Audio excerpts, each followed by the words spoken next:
Hello, welcome to Reboot. I'm Rebekah Campbell. I will be hosting this event. So before we start, I just want to acknowledge the Gadigal people, the traditional owners of the lands in which much of us are meeting on today, and their elders past and present. And also, since we're meeting online, I want to acknowledge, the traditional owners of the lands in which we're all meeting on today, and any Aboriginal and Torres Strait Islander people who are participating in this meeting. So in a moment, I'll be introducing Leah Harris from Spotify and Mark Harding from Booktopia. But first, I just want to share a little bit about Reboot and acknowledge where we're all at today. So today is our very last session of Reboot. So for those of you who haven't joined us before, I'm sure most of you probably have, we have been running these sessions since last October. To give you some context, I was approached by the City of Sydney in June, I think it was last year, about an idea for running a series of webinars to bring the community together and going to share skills that could support people to bounce back better after COVID. So the City of Sydney ran a survey across all of Sydney businesses and asked, what skills do you need at this time to bounce back better? And we put together a series based on those survey results. So we've run now 17 events. This is our 18th and our last event, from everything from capital raising, lots of digital marketing events, personal brand, content marketing, leadership with the CEO of Xero. We've had some incredible speakers on the series. We'll share a link to the video so you can check out any of the ones that you might have missed. But I think that when I was working with the City of Sydney to plan these events, I think that we all thought that the last event, the end of June, it seemed like such a long way away at the time, that we would all be in a much different position to what we're in today, all working from home and all locked down again. I think it does show how much the world has changed. It shows that a lot of what we've been talking about, learning to, pivot, innovative thinking, clever thinking when it comes to marketing is just so important. But I hope that I just wanted to acknowledge where we're at, and I hope that everybody is staying safe today. And thank you very much for joining us as part of this awesome community of people that have come together for these events. We have had more than 7,000 business owners participate in these events. I have very much enjoyed hosting them, and I'm really going to miss these sessions every Monday. So a bit about what's going to happen today. So first up, we have Leah Harris from Spotify. She's going to be speaking for 5 to 10 minutes, everything to do with podcasting, how to launch a podcast for your business. And then we have Mark Harding from Booktopia, Australia's largest bookstore. So we'll learn a lot about book publishing, book trends, book marketing. So if you, as a business owner, have been thinking about launching a podcast or even writing a book, or you're just interested, I'm sure that we'll all learn a lot today. And then today we have a special feature business, Don't Stop Us Now, which is a hugely popular podcast for professional women. Greta and Claire, who are hosts of that podcast, are going to join us, share why they started the podcast, what they've learned about launching a podcast. They're going to put some questions to Leah as well. Thank you, Rebekah, and hello, everyone. Welcome to our Reboot seminars for 2021. I'd like to begin by acknowledging the Gadigal people of the Eora Nation, the traditional custodians of our land, part of the oldest living culture on earth, and I pay my respects to their elders. I also acknowledge the people of the many nations who live in our city. And I'd also like to welcome the many local experts participating in the Reboot series and sharing their knowledge with our small businesses and startup community. Last year, at the height of the pandemic, the city surveyed our business community to learn what you need to survive and to recover from the damage brought about by COVID. In response to what you told us, we launched the Reboots webinars to equip you with the skills and strategies that will help you thrive in these challenging times. So thank you for your interest in attending today. And I'll leave you with Rebekah and our local experts to advise you on how to strategize and plan for growth in this ever-changing economic environment. I'd like to introduce Leah. So Leah is going to speak just a little. Leah is the head of original content at Spotify, so has developed some incredibly well-known podcast. Search Engine Sex is the award-winning podcast that many of you may know of. But today, Leah is going to tell us a little bit about trends in podcasting. If you're thinking about launching a podcast, how to launch a podcast, and then we'll have lots of questions for Leah. So Leah, I'll hand to you. Awesome. Share your knowledge. Thank you. No worries. Hope that I'm sounding all fine for you today. I am Leah. I'm the creative producer for podcasts at Spotify in Australia and New Zealand, and I am coming to you from Gadigal land, Alexandria in Sydney, and I am sure, like most of you, I'm in lockdown. So this may be a really nice time over the next couple of weeks to explore a few more podcasts on Spotify, or for some of you, think about making your own and going on your podcast journey. So creative producer at Spotify, what does that mean?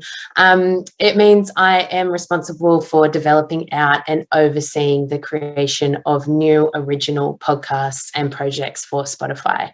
I have been with Spotify for nearly 2 years, and since starting, we've launched over 15 original and exclusive podcasts with local creators and publishers. So it's been quite a wild ride.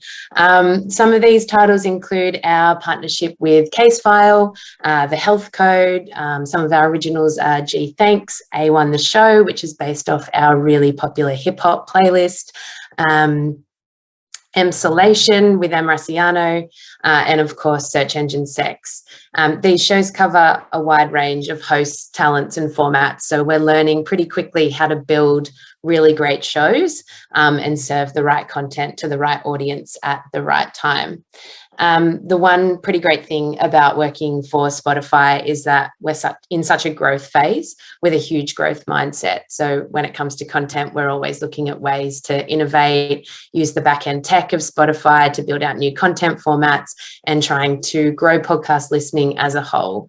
The podcast industry is really, really new. If you start thinking about it, it's only been around for about 10 years, and the past 5 years has seen amazing growth. There aren't a lot of people that get to call podcasting their day job. So I feel very, very lucky and privileged, and I really am so hugely passionate about building this industry and getting more people into it. So speaking of, we started 2 years ago with a team of 2. And Spotify started getting into podcasting in 2018. We joined in 2019. Since then, Spotify has acquired a number of companies that have helped them with this growth. So we, of course, acquired some of the world's biggest podcasts, including Joe Rogan, Last Podcast on the Left, working with the Obamas and Bruce Springsteen. Call Her Daddy was a recent one that we acquired, but we, of course, also work with upcoming talent and underrepresented voices within the industry, which is somewhere I hang out with on a daily basis.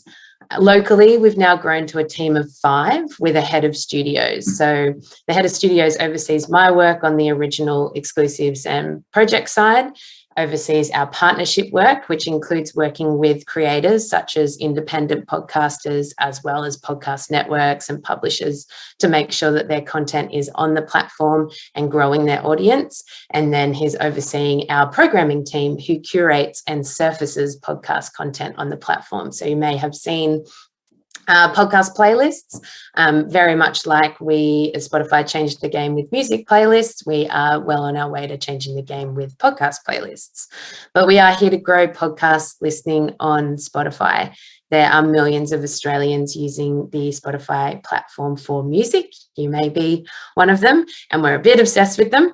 But we want Spotify to be their audio platform of choice. So there are millions of Australians already listening to podcasts, but I'm also very, very nerdy about people finding their first podcast on the Spotify platform and really leaning into the world of audio. I'm often talking about how we can get our audience to find their first sticky podcast. So this is generally through really big name talent or tentpole content, but then equally obsessed with then serving them niche content or content really relevant to them, so they find their second, third, fourth show and really build an audio habit. So as I said, the podcast industry is in its relative infancy as opposed to a lot of other creative mediums. So there are so many ways to make a podcast. There's so much software. There's so many opinions. There's so many formats. And then once you may have worked out what your format or your opinion is, there are so many ways for you to decide where to upload, where to host your show, where you may want to distribute, how you want to monetize, and how you want to grow your audience. So 5-10 minutes isn't enough for me to go into all of that. So I have a few links to share with you all to start that journey. The first one that I will share in the chat is the Spotify for Podcasters blog. So this one has so many articles that can help you on your journey: interviews with Spotify talent, updates on format innovations, all the things we are working on, and just general podcast tips and tricks.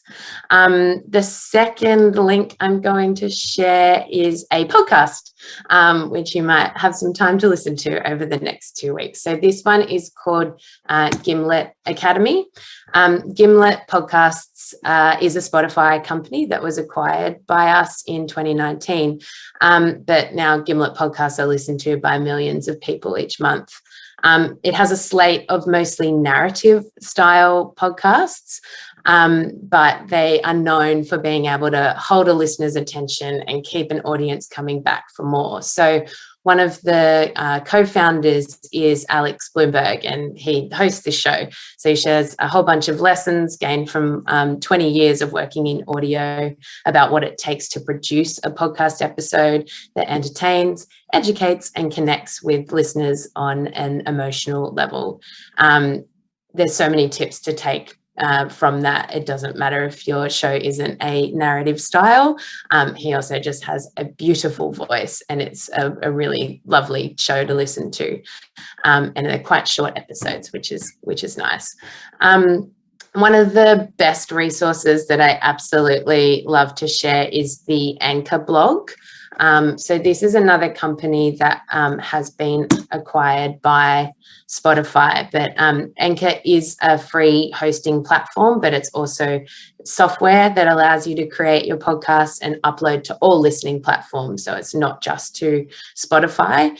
It's a great place to start. There's a huge amount of tips and tricks around creative editing, recording setup. There's a lot of companies that Anchor likes to collaborate with to create blog posts, such as Rode microphones, really talking about tech as well. So you can get lost in that website and learn all sorts of things about that.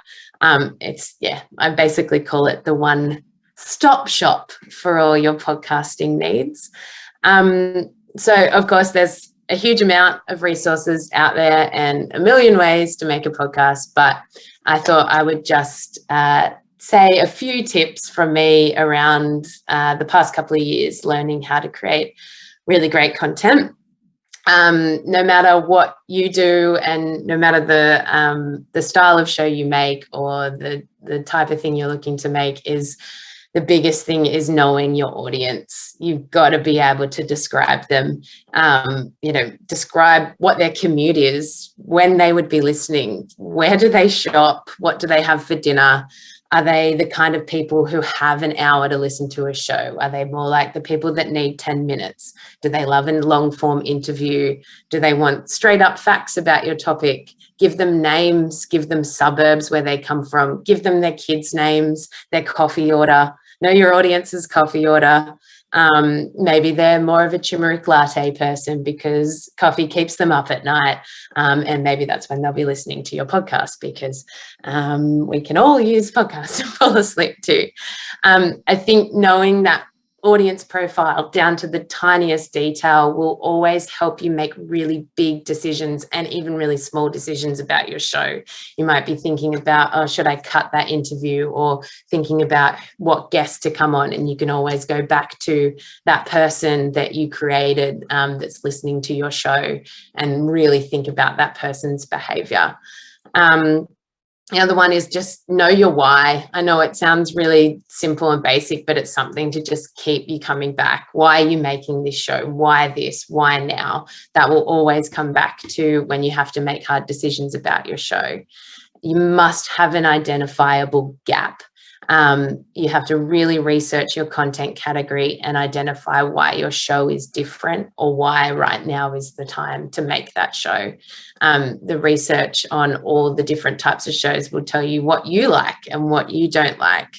But really having that gap and being able to express that gap and what makes this show different to all the other millions and millions of shows out there on Spotify and other listening platforms. So really taking the time to understand your gap. The other big thing I'm passionate about is everything else that surrounds the audio. New listeners need really great context to press play. The audio is so important, but the cover art is almost important as the audio that you upload. So how does your cover art sit within a category? Does it truly reflect your tone and your audience that you're trying to reach? Is your name clear enough?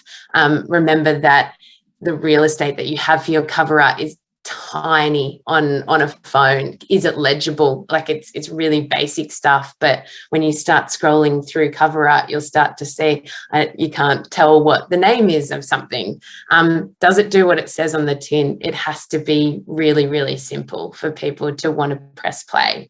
And then also another thing which I think people don't take a lot of time to consider is episode descriptions and episode naming conventions, and how you think about if someone's going to press play on your show, what context can you give them before they press play? I know a lot of people don't talk about this part, but it's a really big part that I think about to try and get new listeners into our shows. And then, of course, you have to start thinking about your distribution strategy. Having a great social media presence and strategy around that is important, and that will differ depending your show and what you want to get out of it. But at Spotify, if you make a show, we're always keen to grow your audience on Spotify and always want to hear from podcasters about your show, any exciting episodes, when you're launching, so we can program you in playlists. So there is another link that I am going to share, which is a form to tell us at Spotify when you have a show, or if you already have a show. And this goes to our programming team that we review every week, which then might mean that you end up in one of our playlists. And I'm just going to share one of our most successful playlists, which is Picks of the Week. This playlist is updated every Tuesday and has a whole bunch of different types of shows. And then it's accompanied by a social post on our channels as well. And we work with different, from independent producers to really big podcasting companies, and try to have a really good mix in that playlist. So when you have a feature request, that goes to the team. That could mean that it turns up on this playlist as well. And lastly, if you'd like to pitch a new show, we do have a form which does just that, and that goes into the mix of what I look for when building out new shows, and that asks all the questions that I need to know in order to review a pitch. So that link is right there, and that is me. Awesome. Thank you so much, Leah. Can I just ask you one question? Yes. Pitching a new show, is that before you start your podcast, or is that for people who have podcasts? It is before, it's for new shows. So if you already have a show, I would use the podcast feature request form, where we can feature your show or know about your show. There's so many millions of shows out there, so it's always good to get a nudge from people. And then the pitch form is if you have a new show that you would like support from Spotify to become a Spotify original. Awesome. Thank you, Leah. I know there's going to be so many questions for you. I know one of the questions that we're going to be talking about with Greta and Claire is trends in podcasting. And I know that the way I listen to podcasts and what I listen to has changed so much in the past 18 months. We're going to be super interested to dig into that with you a little bit. Now I'm going to introduce Mark Harding from Booktopia. So I know lots of businesses out there are probably really struggling this week. However, Booktopia, I imagine, is not one of them, given that a lot of people will be at home this week and can't go to bookstores. And so I imagine that you guys are going to have a bumper week this week. Mark, so just a bit of background on Booktopia. Founded in 2004, Booktopia is now Australia's largest bookstore. It's an online bookstore. I have heard although unconfirmed numbers, that it's approximately 10% of the entire Australian publishing industry. So a hugely important platform for anyone who is thinking about, launching a book. So I'm excited to introduce Mark Harding. So Mark is the head of brand and communications at Booktopia. And previous to Booktopia, I know you've been there for a few years, but has held some large roles in digital marketing as well. So Mark is going to talk to us a bit today about publishing trends. So I'm sure some of what we're seeing in podcasting will be reflected in a different way in books. Also how to launch a book and some publishing options as well. So I'm excited to hear from you, Mark, and we'll come to you with questions later as well. Hi everyone, I've got a little bit of a presentation, so I'm going to push the share screen button. So forgive me if I blow everything up by pushing buttons. Okay, hope everybody can see the presentation that I have up. My first slide is just a little bit about who Booktopia is. In my journey with Booktopia, I've been there for about 2 years now. One of the things that I find most commonly is that people don't actually know a whole lot about us, aside from the fact that we're an online bookstore. So we are Australia's biggest bookstore. As Rebekah mentioned, we were founded in 2004 by the brothers Tony and Simon Nash and their brother-in-law Steve Chowrick, and they started it as a side hustle, but it quickly became their full-time job. And now we occupy a 14,000 square meter distribution centre located in Lidcombe. We have 145,000 items in stock and ready to ship, and access to over 6 million titles in our database. We sell physical books. We have a partnership with Rakuten Kobo, which enables us to sell ebooks and audiobooks as well. We deliver all across Australia and New Zealand. And in December of last year, we listed on the ASX. We have 2 other arms of the business that are probably worth mentioning. So one is Booktopia Publisher Services, which means that we are essentially a book distributor ourselves through BPS, and we actually supply books to over 800 bookstores right across the country. And then we've also launched our own publishing arm called creatively Booktopia Publishing, and that through Booktopia Publishing, we are sourcing new books to bring to the Australian market, and we are publishing them into market and distributing them as well. And just a little bit about myself as well. I've been, as I mentioned, with Booktopia for about 2 years now. I started my book journey many years ago working as an independent bookseller with Shearer's Bookshop in Leichhardt, which has now sadly closed down. And then I worked in the digital publishing imprint of Pan Macmillan called Momentum. It was one of the first ebook imprints in the country back when ebooks were first kind of exploding and everybody was saying that this was the death of the novel. Spoiler alert, it wasn't the death of the novel, and things continue to go well for books. So what is the current state of publishing in Australia? It's actually a really good time to be in books. More people are reading, and people are reading in more ways than they ever have. Part of that is due to COVID. We definitely saw an increase in people turning to books for entertainment and for escape during 2020. But that was kind of a trend that had been happening for a while. The growth of books has been happening for a long time now because more people are reading in more ways. So I mentioned ebooks and audiobooks before. Digital platforms have meant that people are able to read a lot more in ways that they couldn't before. So, you can read an audiobook on your trip to work with your headphones now. And, I know some people will say that that's not actually reading, but when I did my cultural studies course at Sydney Uni 10, 15 years ago, I was told in no uncertain terms that reading is any kind of media consumption. So don't let people tell you that listening to an audiobook isn't reading. It counts as reading. And yeah, sure, you might be competing with some of Leah's podcasts, but that's fine. So people are reading in more ways. More people are having more time to read at the moment as well, due to the lockdowns that we've seen in the last year. And what this meant for publishing is that there were a lot more options for people to kind of discover new books last year.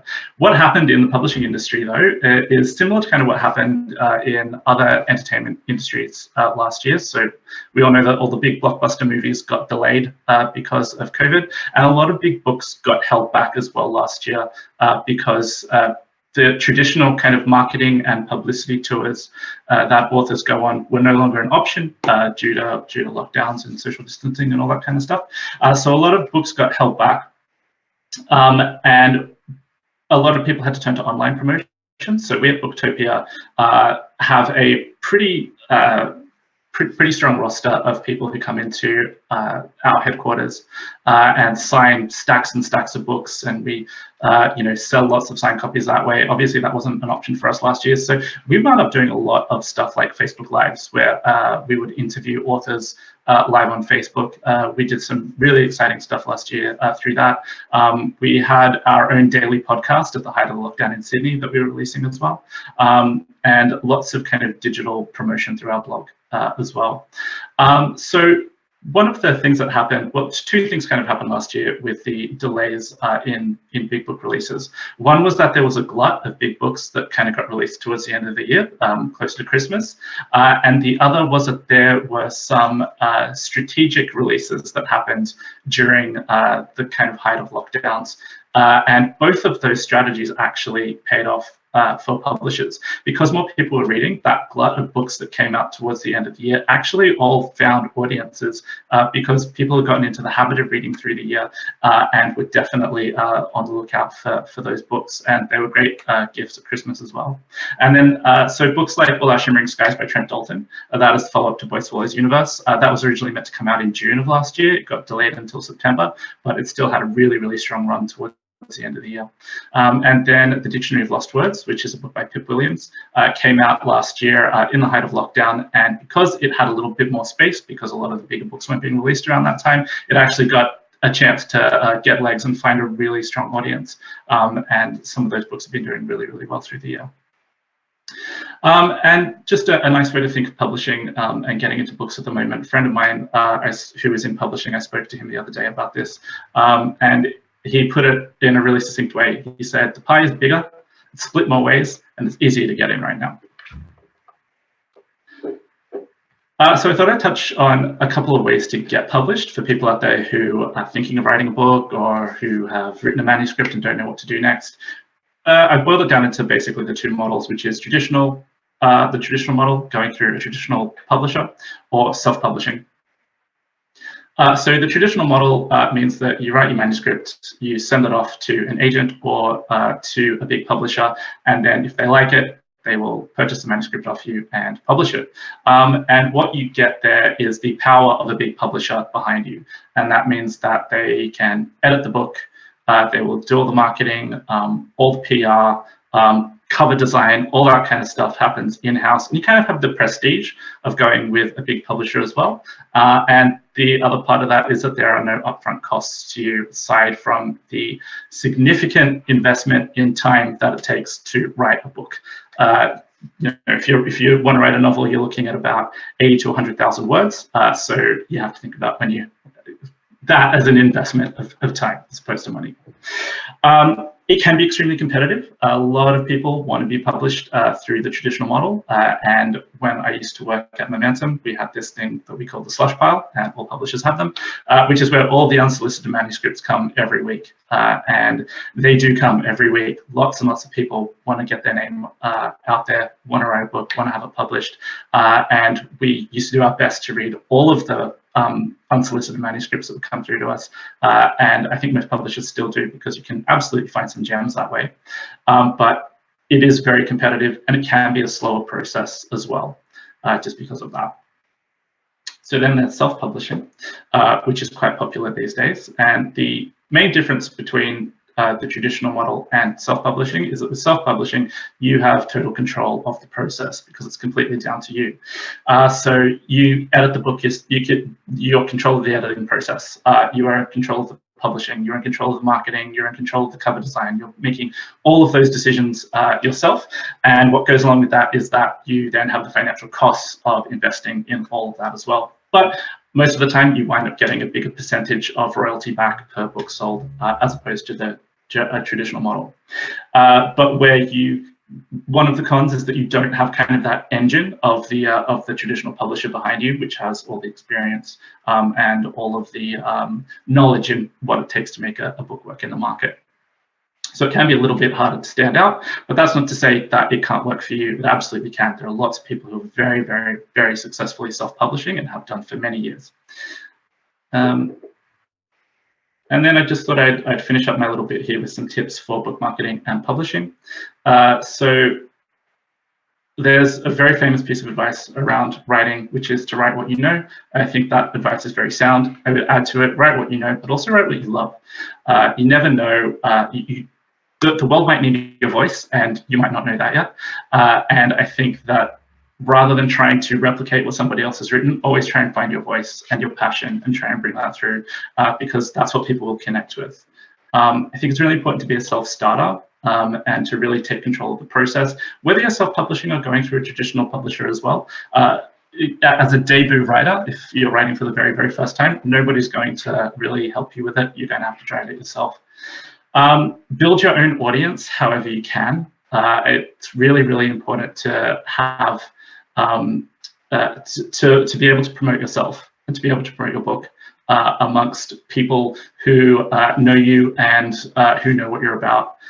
So really build your audience before coming to market with your book, because it's very hard to convince people to read a book. I think we'll touch on this later in questions, but having some kind of foreknowledge of who you are and what you're about definitely helps. Make sure that your product is professional. This is especially if you're going to be self-publishing. Make sure that the cover design looks good. People say not to judge a book by its cover, but we all do all the time. I have a whole shelf of books downstairs that I bought because they look pretty and I haven't read them, but the author's got my money because it was a nicely designed book cover. So if you're not a graphic designer, don't design the cover of your book yourself. Hire a freelancer to do that if you're self-publishing. There are some fantastic freelancers out there who can do some really stunning work.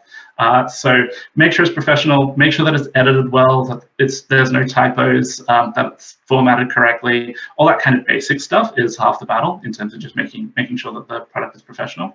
Then I've got a point here that says be platform agnostic but platform aware.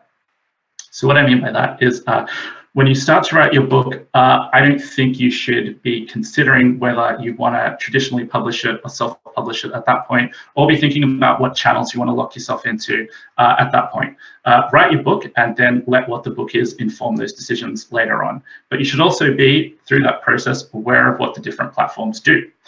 So for example, if you're writing a dystopian YA fantasy trilogy about somebody who can communicate with animals walking through the outback. Sorry, I'm not going to share my idea for my YA dystopian fantasy with you all. But if you're writing that, LinkedIn is probably not the best platform for you to promote that on. And if you've written a business book, then you probably shouldn't be promoting that on TikTok. So just have a think about where the different channels are, the different platforms that you could find an audience and a home for what you want to talk about. Get reviews. Super important to make sure that as many people as possible can get a copy of your book and that people are talking about it. And reviews are a great way to do it. There's lots of ways that you can get reviewed. There's platforms like Goodreads where you can get community reviewers to review for you. There's lots and lots and lots of people who blog about books in various genres, and it's a really good idea to find where those people are and get them to review for you as well. And then if you're going through a process of public relations through self-publishing or through a traditional publisher, trying to get your book across professional reviewers as well is really important. And then my last point is, I'm going to end on a bit of a downer, is to be prepared to make very little money. So if you want to write a book to get a big payday, maybe think about doing something else. That's it from me. I'll stop sharing. Awesome. Thanks so much, Mark. And as someone who was just about to publish a book, I don't know how much I like your last point, but I'm sorry. I have loads of questions to ask you. But now I'm super excited. So we're going to come back to books. We're going to go podcasts, and then we're going to come back to books with Mark.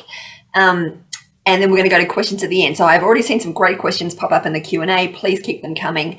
I'm now going to invite on Greta and Claire from Don't Stop Us Now, the podcast. So Greta and Claire launched their podcast, Don't Stop Us Now, which we'll share a link to in the chat, back in 2018.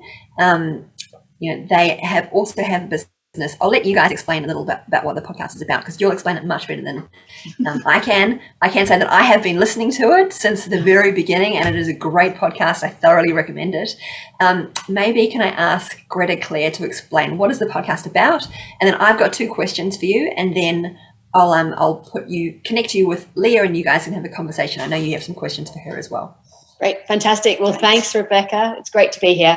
So Don't Stop Us Now is a podcast aimed at career women. We interview the world's most innovative, inspiring and original thinking and pioneering women from around the world. We're deliberately and intentionally global from day one. And our sort of raison d'etre for launching the podcast was we really think we need more women helping shape our future society. And so the aim of the conversations we have with these amazing guests from around the world is to show all of us that it's not that successful women who do amazing things are in a different league. It's just that they've worked out a way to navigate challenges. So we hope that our listeners leave both with inspiration and motivation, but also, really importantly, very practical tips. And another reason, kind of just as backstory for why we launched the podcast, is Claire and I run a leadership development business together, and we work predominantly with big tech companies around the world. And so we had been sort of thinking, we've got all this content, how do we have impact more broadly than the rooms at the time? These days it's virtual, with the people that we work with. And then secondly, we have all this content that we run with corporates. We think there's real value in adapting that down the track and offering it direct to individuals. And so a podcast, as well as achieving our aim of trying to inspire more women and get more scale than a 1 to 20 people workshop can, it's also to build a consumer audience. And Mark just talked about the importance of building an audience for content. And so we wanted to build a consumer audience with the podcast. Awesome. Thank you. That was going to be my questions, why you started the podcast. So I have known about you guys for many years in the kind of just overall business leadership world. So when we were talking about this event today, we talked about how you were hoping to adapt some of that content for a consumer audience, but I'm sure many people who are participating today will be kind of expert businesses, either consulting or, an expert in something, selling their services, who might be thinking of podcasting as a way to adapt their audience potentially for consumers, but also as a way to grow their business customers. So has podcasting helped, and how has it helped you grow your B2B audience? Yeah, well, yeah, I'll take this one. So yes, it absolutely has. It's had some of the benefits we were expecting, and also some unexpected benefits. I guess in terms of the benefits we were expecting, we get to meet incredible women around the world, which is such a privilege. And we get to hear about their work and bring in a lot of their amazing advice into the work that we do, as well as obviously sharing it with all of our listeners. We've had some unexpected sort of halo effect on our B2B work. We've actually won some big clients. We've got a huge client in Thailand that we won from the podcast, actually. It was actually related to one of our guests who then recommended us. So that's incredible. We've also we do earn some ad income, a very small amount, I must say. Just don't get too excited about ad income. But late last year we were sponsored by Microsoft for 3 months, which was that was really really quite compelling, and it was a great brand to be associated with. The last thing is, the actual ripple effect, I think, it's really hard to quantify that ripple effect. And I don't think we'll ever really know the impact that we're making, but it does come back to us, every now and again. And we do sort of get stopped by people saying, wow, I listened to that interview and it really inspired me, or it really made me rethink what I was doing. And to be honest, that is the best benefit we could ever have. Awesome. So one thing I noticed that you guys have been very good at is consistency. So I know you used to publish every fortnight. You're now publishing every week. Is that right? Yeah. So what I wanted to ask you is, what have you learned? This is my final question before I hand you to Leah. But what have you learned that you've done well for people out there who are thinking about starting podcasts? And also, what would you have done differently now that you're 3 years in? Yeah. Why don't I just start and then you follow through? Sure. And by the way, thank you, Rebekah, for being a guest on the show as well. So that was quite some time ago now, and we really appreciate that. I think some of the things we've learned is, quality content counts. We were lucky. My background a long time ago was in radio and television reporting and journalism. So I had some background there.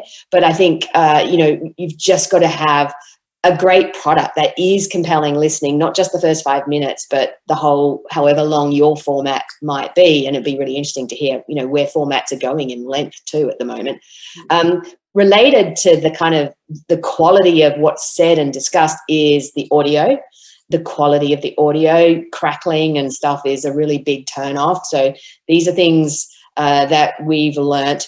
One interesting learning that we had, and then I'll let you jump in, is, and it spoke exactly, I think, to what Leah spoke about with her cover art. So when we launched, we love it, we still love it emotionally, a graphic design for our cover art, because we briefed the graphic designer saying, it's like Wonder Woman, like Gal Gadot in Wonder Woman. We want to embody kind of powerful but benevolent women. And so we kind of had this really cool space-themed graphic, and it was actually Gal Gadot in there, but she would, but that's by the by. What we realised quite at the end of last year, because someone with common sense gave us feedback, we were too close to it, was we needed a much more literal cover art and logo, one that is much more obvious, and you don't have to decipher a cool graphic to try and work out that we're actually a business and careers podcast giving amazing advice on, to anybody who listens. So we changed that. So that was another key learning, that part of our discoverability was not helping us as much as it could. And Claire, I think you were going to add some things about what we could do differently or what else we've learned.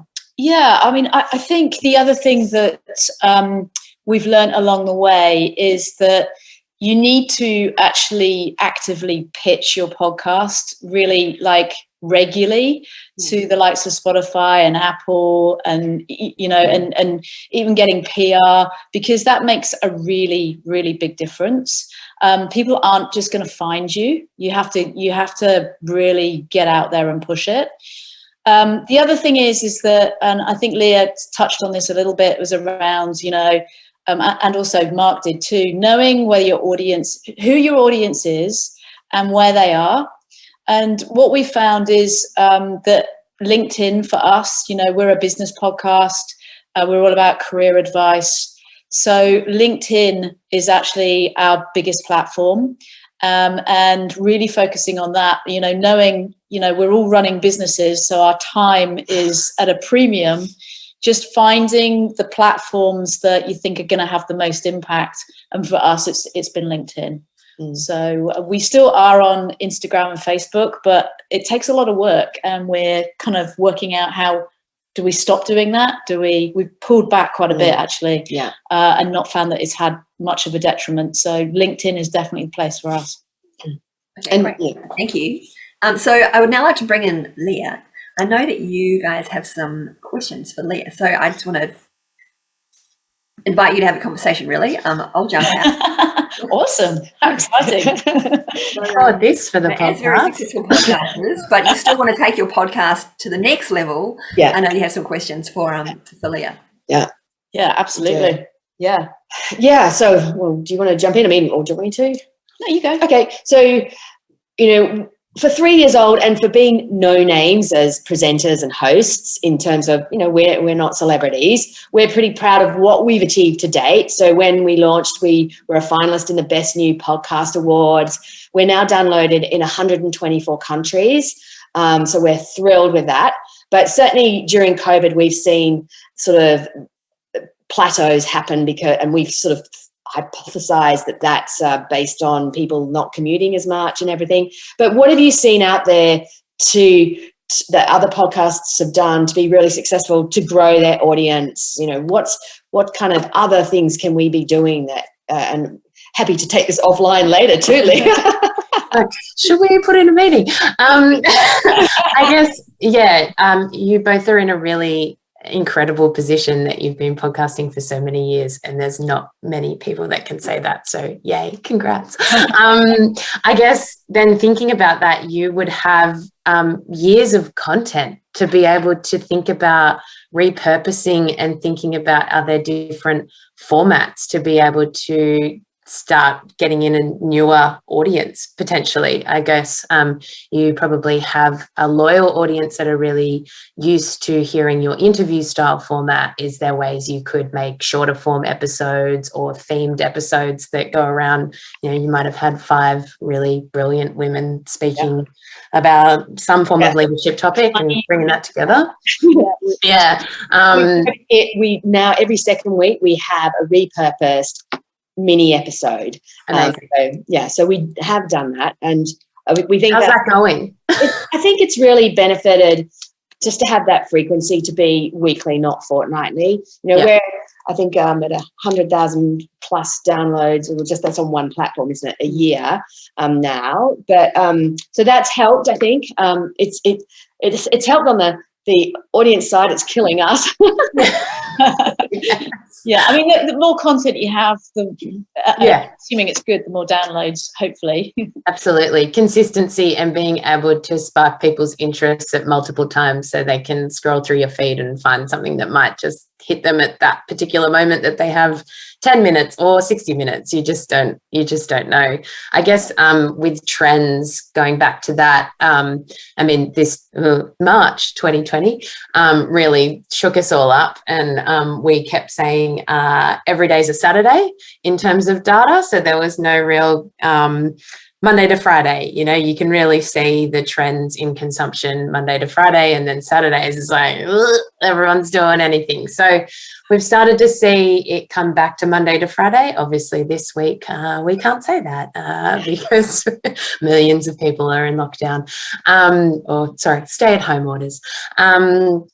So I guess trends we saw were people were looking for comfort content. They were looking for hosts that they knew and a bit of escapist content. But that being said, we didn't see a huge downturn in like different categories really plateauing. It was more just general people trying to get their habits back. But generally that kind of relationship between hosts and listener and that like genuine friend listening was really popular. Yeah, great. And have you got any tips on how to get to know your audience even better than you do now? I mean, we had an avatar when we started, and we, you know, she's called Alex, and we know pretty much where she worked, you know, so we did do all of that stuff when we started. And obviously, you know, our listenership, we know that our listenership does look like Alex, but it also looks like Susan and, you know, Rania and whoever, because we've downloaded in 104 countries. And podcasting analytics are quite challenging, to be honest. Are there any sort of techniques that you find to really help you understand who your audiences are? I guess I do a lot of modeling off like for like podcasts as well, and really looking at who else is in the category and thinking about what might make their audience up. And then, of course, like making a show, I say this a lot, and it sometimes excites people and sometimes makes people feel sad, is it's like 50% data and 50% gut. And gut you can't quantify. It's a vibe, it's a feeling. I'm sure Mark can attest to that. It's like, this feels right. And this feels like the person that would listen to it, and you have no way of professionally saying that that's the right way to go, but you just have to double down and go into it. And then, of course, trying to then quantify that with your data as well. I guess like looking at a lot of social trends or looking at a lot of different podcasting reports. The ABC has a brilliant podcast report that they did at the end of 2019, the Infinite Dial, all those type of podcasting reports and audio reports just really, really help to understand what listening behaviours are in different categories of people. And then you can start trying to make wild assumptions about everyone that's listening to you. I'm the same. I sit here in my office going, oh, I hope that that's the person that's listening, but you're never going to know. And you touched on that too. You never quite know at the end of the day what effect you're having or what effect your show is having. Yeah. So it is a lot of, doing that and hoping. And what about with Spotify? We're really lucky. This week we're being featured again on Apple's podcast platform, and we're now hosted by Acast, who sort of have make approaches on our behalf, which is great. But what can we do, or what can anybody do to sort of, in addition to the podcast feature request form, which I think we've definitely been guilty in being too passive and assuming recognition just kind of comes. So we'll be on that. I mean, I guess we could start there. Like, what's a good frequency without being seen to be a pest? Is that monthly? I guess that form is really handy for, especially like with your show that you're uploading every week, and letting us know when there's a really big hit for you, like you've gotten someone that you're really proud of to interview, not that you're not proud of everyone, but you're like, this is the one that's going to kill it, or you have something that's kind of culturally relevant. Is it International Women's Day content? Is it an end of year wrap? Is it something that helps us? I talked about having context for a listener to press play. If we have the context of what's coming up in your show, then we might be doing programming initiatives around that. So when you go into the app, you can see, if you go onto the podcasting side of the app, we have shelves across the top of the app with all different episodes and shows, and they're curated by our team, depending what we're kind of seeing in culture and seeing what people want to listen to and all those kind of stuff. So I think that's like, tapping Apple and tapping Spotify and tapping everyone on the shoulder once a month or so to say, hey, this is what we're doing. And that could align with plans that we're doing as well. We do a lot of marketing for our partners, and utilizing their shows within our off-platform marketing too, because the biggest thing for us is to grow listenership on Spotify, and that doesn't just pertain to originals and exclusives. It pertains to the whole catalogue on Spotify as well. So just keeping up, and that form is really handy because it goes straight into a big old sheet that we get to review at once. So it's a really good way. Really good. I think it's a key learning for us, and I'm surprised you say monthly, so it's awesome. Thank you. Thank you so much. Thank you, Claire and Greta, and thank you, Leah. We're going to come back to you guys, so if you can wait around. There are questions coming from the audience.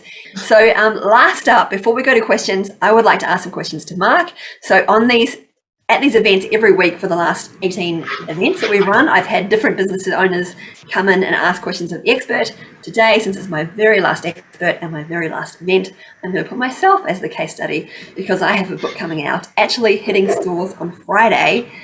Sydney being my biggest audience and Sydney stores being closed on Friday is kind of quite heartbreaking as an author who spent 2 years writing a book. But I'm sure I know it's a long game, and I'm hoping to learn something from you today, Mark, about what else I can be doing to promote my book on behalf of anyone else who's watching and participating who is also looking to put out a book. So my first question is really around trends in books. So you said that, I do feel like a lot more people are reading, and you're seeing a lot more book clubs and bookstagrammers. It feels like a lot more people are talking about books. But what I would like to know is there a trend in what people are reading? Because I find myself that I'm probably reading less business books, and I'm reading more books with happy endings. And I don't know if that's a trend, but I'm interested to know from you, are there any trends in what people are reading? The last 12 months have been a really interesting time to be in books. not just because people are buying more, but just because we're able to learn a lot about how people have been coping with the past 12 months just through what they've been reading. And I would say that there actually hasn't really been a move away from anything, but more moves towards things. So something that happened very early last year was suddenly kids' books exploded. So not just fiction, but educational books as well. Direct reflection of the fact that people were having their kids at home and had to take care of entertainment and schooling. And then what happened was fiction rose hugely. And as you said, people were looking for that happy ending. And I think it became something that was people looking for an escape and for something kind of a world to escape into that wasn't just like the walls of their apartment. But what also happened was people having a little bit more time to read because they weren't commuting, and because some people, unfortunately, had reduced hours at work, meant that some of those books that had been in the popular consciousness for a number of years, people suddenly have the time to read them. So we saw really sustained growth in certain titles. One title I would mention is Boy Swallows Universe by Trent Dalton, which is one of the best-selling Australian novels of all time. That came out a number of years ago now, and it sold really, really well through the last 12 months, not just because he had another book out, but because people were finally having the time to go back and read, oh yeah, I've been meaning to read that for a while. And there were other books like that kind of came through as well. And then a couple of other trends we saw last year. I think everybody on their Instagram about this time last year saw all of their friends with their sourdough starters. We saw a huge amount of people buying baking books and books about baking bread in particular. And then something else that happened last year was the Black Lives Matter protest movement that kind of swept the globe. There have been some very compelling anti-racism books out in market for a number of years, and suddenly those were at the top of our bestseller list for a number of months, and they continue to sell quite well. So those were some of the kind of clear trends that cycled through last year. Another one that's probably worth mentioning is just activity books, crafts. There was a brief moment where adult coloring books, which were kind of the trend of 2012, came back weirdly for like a brief time and then went away. But I think probably that the thing that has sustained the most is the rise in fiction. We are still seeing that impact today as people explore the books that they missed and just look for those kind of happy endings and escapes. Cool, thank you. Maybe before I ask my next question, I'll just share what my book is about. So and it goes back to what you said, something that really resonated with me that you said at the end of your presentation, which is to write what you love, not just what you know. So I actually started writing I've written columns. Some people may know some of the columns that I've written for the Financial Review and before that the New York Times. I've always written about business. And so I was approached to write a business book by a publisher a few years ago. I struggled with it for kind of a year and a half, getting up every morning and trying to write about all of my business ideas and things. And I just thought I felt flat, and I felt like if I'm not excited to write this book, then I just can't imagine anyone being really excited to read this book. And so I thought, well, what do I actually, what's most important in my life? And that was my family. And that was I was single for 10 years. I've been told lots of people that. And then I went on a mission to find a partner. And the book's called 138 Dates. So my New Year's resolution was to go on one date every week for a year. And the book follows 3 years at the same time, building 2 tech businesses. And then eventually learning so much about relationships, about business. And it's got a very happy ending with now my wonderful husband and 2 little children. But that was the story. That was what I wanted to, that's what I loved. And that's the value that I wanted to create for the world, was to share that story and hopefully inspire others. So that's what my book's about. And it really, what you said before about writing what you love, I think is so important just for anyone who's going to actually finish that book, that book idea that they might have. But my question, I have 2 more brief questions. One is, you had a whole bunch of ideas for launching a book, influencers, getting reviews, publicity, but there is just so many hours in the day. I'm fortunate to have a major publisher, but what is the one thing that you would focus on? Like, what is the thing that shifts the dial in terms of getting a book out there as quickly as you possibly can? Yeah, I think that's a really interesting question. And I think if publishers knew the answer to that, every book would be a bestseller. And I think it really depends on who the audience for your book is, and finding where they are and connecting with them. I think that the most powerful thing is always word of mouth. And I think what you should think about is the last few books you read. Why did you read them? How did you discover them? And a lot of the time we read books because somebody told us that they were good, somebody that we trusted, often a friend, but sometimes that friend can be somebody who you know through online. So it can be somebody who has a platform, but they have to be relevant. There's no use in having, I'm going to pick on the YA community again today, I'm sorry. There's no point in having like a YA dystopian fantasy book blogger talk about your book, Rebekah, because their audience isn't going to connect with that. But if you're finding people who are in the business space or who are writing about relationships, then, you know, for example, I think Mamma Mia would probably be a great platform for you to get on, because, you know, they have podcasts that would talk about the exact subject matter that you're writing about, that intersection of kind of relationships and business. I think that there's probably a lot of platforms out there that are like that as well. There are bloggers out there who are like that as well. So I think kind of defining who your audience is, and then finding who they're listening to, and then trying to make avenues into getting on those platforms is probably good, and just getting as many people as possible to review it and read it. Platforms like Goodreads are great for discovery, and getting lots of reviews on there is a good thing. Thank you, Mark. We're super pushed for time, so I'm just going to ask you one question, like really quick answer. Sorry. How does someone like me or an author in general get focused, get featured on Booktopia? I know you do a lot with your podcast and your featuring books, same as Leah does with Spotify. Do you have a form you fill in? Do you have to know somebody? Is there a trick to getting? Because now it's such an important platform. So most of the time we're working with traditional publishers, and what I say to authors who approach us directly is to go via your publicity department, because your publicity and marketing people, we have regular meetings with them. They bring us books. We have limited amounts of slots that we can use to support people on the podcast, on our social media channels, on our blog, with our interviews and stuff. So we kind of have to be a little bit selective with kind of just the amount of approaches that we get. But if you've been traditionally published, then going through your publisher is the best way to kind of connect with us.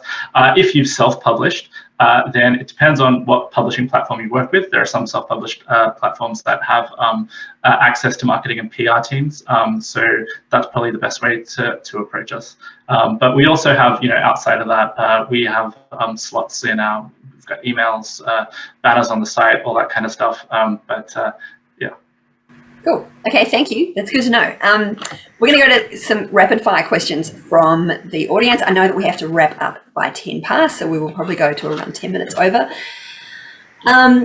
Last Q&A for the series, and we'll have all four of us up. So I'm going to ask 3 questions together to Leah. So they're all about podcasting. If you can just, they're all kind of similar. So one is the trends in terms of podcast lengths. So are podcasts getting shorter and snappier, or as the longer what's the podcast? How I Built This style podcast still popular? What is your advice to emerging podcasters as to how long they should make their podcast? You're probably all going to hate me for this. It depends on your audience, it depends on your show, and it depends on your tone. We have seen huge amounts of short form audio come onto the platform. We create short form audio too, but that's just because it is working at the moment. But turn around and some people will tell you, I love a 3-hour chat, or I love Joe Rogan because I can just put it on and listen to it for 4 hours. So it really depends on your audience. I think the thing that I said earlier is if you do have longer shows, maybe you can experiment with having a mix of short and long, and then you have a hard data point to tell you what your audience actually likes. But yeah, at the end of the day, it's down to your show. So I guess you need to work out where your audience is listening, how they're listening. If they're commuting, how long are they likely to commute for? Yeah. That makes sense. Or if they're listening, nighttime, they probably have more time. But another question which has had 4 votes, how do we make our podcast sticky? I think I use the word sticky, but I also interchange that with water cooler spark. Like when you listen to something and you just can't wait to show it off and tell someone about it. You know, you're making a tea and you're like, on the weekend, I heard this. I always talk about my sticky podcast with Serial, like a lot of other people, which just like opened my eyes to what a narrative audio documentary style piece of content could be. And that was years and years ago. So Sticky is making something that really captures the audience and then keeps them coming back for more. Unfortunately, Sticky is that 50% gut and you just can't quantify it. That makes sense. It's the same with this series, actually. Like some of the events I thought would be huge were not as big, and then some would have. You need to continue. Some of the events that you weren't sure about ended up being the biggest hits. It's very interesting. And today it was a small audience, a slightly niche topic, but everybody has stuck with us, even though we've run slightly over time. So I have a question for Claire and Greta, and then I have a question for Mark. So Claire and Greta, really great work, very inspiring. This is from Kylie. My question is, what was the biggest challenge when you started your podcast, and what advice would you give to someone starting a podcast? Thank you. Thanks, Kylie. Appreciate it.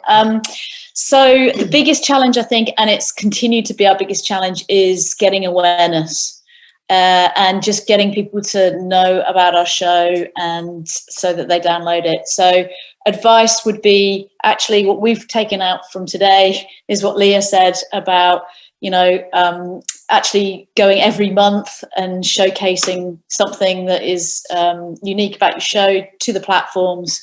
And really, really getting out there and being very proactive. And you work your social media, and the other key thing that we would do is we always ask our guests to promote their episode to their audience. So you've just got to keep thinking creatively of how do you get in front of eyeballs. Ironically, you need to get in front of eyeballs to get the eardrums. So we just keep thinking about how do we get more eyeballs. And we did have a tiny budget for PR. It didn't work that well in terms of getting mass media coverage, but we got on a couple of blogs, and I think that helped, women and tech type blogs. So yeah, things like that. Cool, thank you. A few questions regarding books. So one question that's been upvoted a bit is around, if there's no money in books, why would you write a book? I think I might just answer that as an author who's just spent 2 years writing a book. I think one is that you really want to create value you feel like you have a story you want to share. I wrote my book because I couldn't imagine dying one day and looking back on my life and knowing that I hadn't shared the story with people. So I think that is one reason.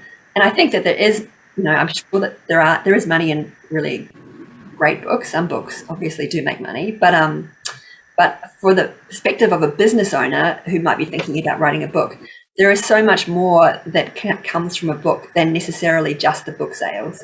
So you want to think, if you're a business person thinking about, and same with podcasting, it's obviously like Greta and Claire was saying before, it's not just about the advertising revenue. It can help grow your business through enhancing your reputation, through helping you reach new customers. And I think the book's the same, whether you want to go on and do online courses or speaking engagements. It's thinking about your entire business, not just the book sales. So 2 questions for Mark. One is around, I don't know if you know these numbers, but average copies that you sell for like a non-fiction self-help type book. Do you know any of what is a bestseller in Australia as well? And are there any averages that you can share in terms of what books actually sell? And the second question that's been voted for you was around, so if someone is looking at publishing their own book, how do they get in touch with Booktopia? Sure. So just in terms of numbers, I wouldn't share any specific numbers around quantities that we sell, of course. But some, some big numbers that are kind of famously publicized is, I'll go back to Trent Dalton's Boy Swallows Universe. That sold over 100,000 copies in Australia alone, which is like an uber bestseller. Which is kind of a rare number, I think, in our market, just to give you an idea of what kind of the top level is like. And then it's very hard to kind of define an average because there are so many books that are published every year on so many different ways, across traditional, across self-published, things that are published exclusively digitally, audiobooks as well. So it's really hard to kind of say like a benchmark number of what you could expect to sell. And then in terms of getting in touch with Booktopia, as I mentioned before, you can, if you're going through a traditional publisher, go through your publicity and marketing departments. We don't kind of have a marketing contact form at the moment, but if you wanted to reach out to me directly, hit me up on LinkedIn. I'm more than happy to have discussions and take pictures. And yeah. Awesome, thank you. And I will vouch that you do answer your LinkedIn messages, because I think I hit you up on LinkedIn to ask you to come on the event. So thank you. Thank you all so much. We're going to have to wrap. We're at 11 minutes past. I know I promised I'm finishing at 10 past. For the videos of the previous events in the series, Richard will share that link now. So if you would like to go and check out all of the other events or any of the other events, follow that link, or just Google City of Sydney Reboot series and you'll find us. I want to start by thanking and wrapping up today, thanking Mark, Leah, Claire and Greta for your time today. It was awesome information shared. Great session to end on. Thank you so much for the time you put into presenting and sharing with us. Since it's the last series, I really want to thank Richard Tucker, who's sitting opposite me doing all the tech, changing screens around, muting and unmuting people. Thank you very much, Richard. You've been amazing from West Group. Thank you to everyone who's participated. As I mentioned before, there's been thousands and thousands of businesses joining us every week, or not every week, but we've had up to 800 joining us at once, which was the peak. But there's been, I guess it was, I had the number before, 5,000 or so that have joined at least for the entire series. And I know that many of you join us on Mondays and stream us into your offices for team lunch and learn sessions. It's been so amazing to be with you every week. Thank you to everyone who's been a case study, as well as all the other speakers. We're going to share a link to a feedback form. We would love you to fill in the feedback form, especially today being our last session, and it goes to the City of Sydney directly. Tell us what you got out of these events, because we really want to put an argument forward, for the City of Sydney. Might not be me, I'm sure there'll be others, but we've had great feedback that these events have been really helpful. And if you want more of this type of content, please let the City of Sydney know using the feedback form. That's all I have on my list. I'm very sad to say goodbye and to close these events. It's been absolutely amazing over the past, since October last year, we've been live. We've done 18 events, and thank you so much for joining us, especially those who have joined us every week. I hope that you've learned as much as I have, and I hope to see you. Oh, I was going to say one last thing. We were hoping today to announce a kind of live get-together of like a party for Reboot for all the businesses that have joined us. And I had actually lined up an event and everything, but unfortunately we can't announce that today. But we have your email addresses and we will let you know when we do run that live event, and there will be a get-together and it will be awesome. But in the meantime, please stay safe, and thank you again for joining us. My name is Rebekah Campbell, and thank you so much to the City of Sydney for putting this all together as well. Thanks.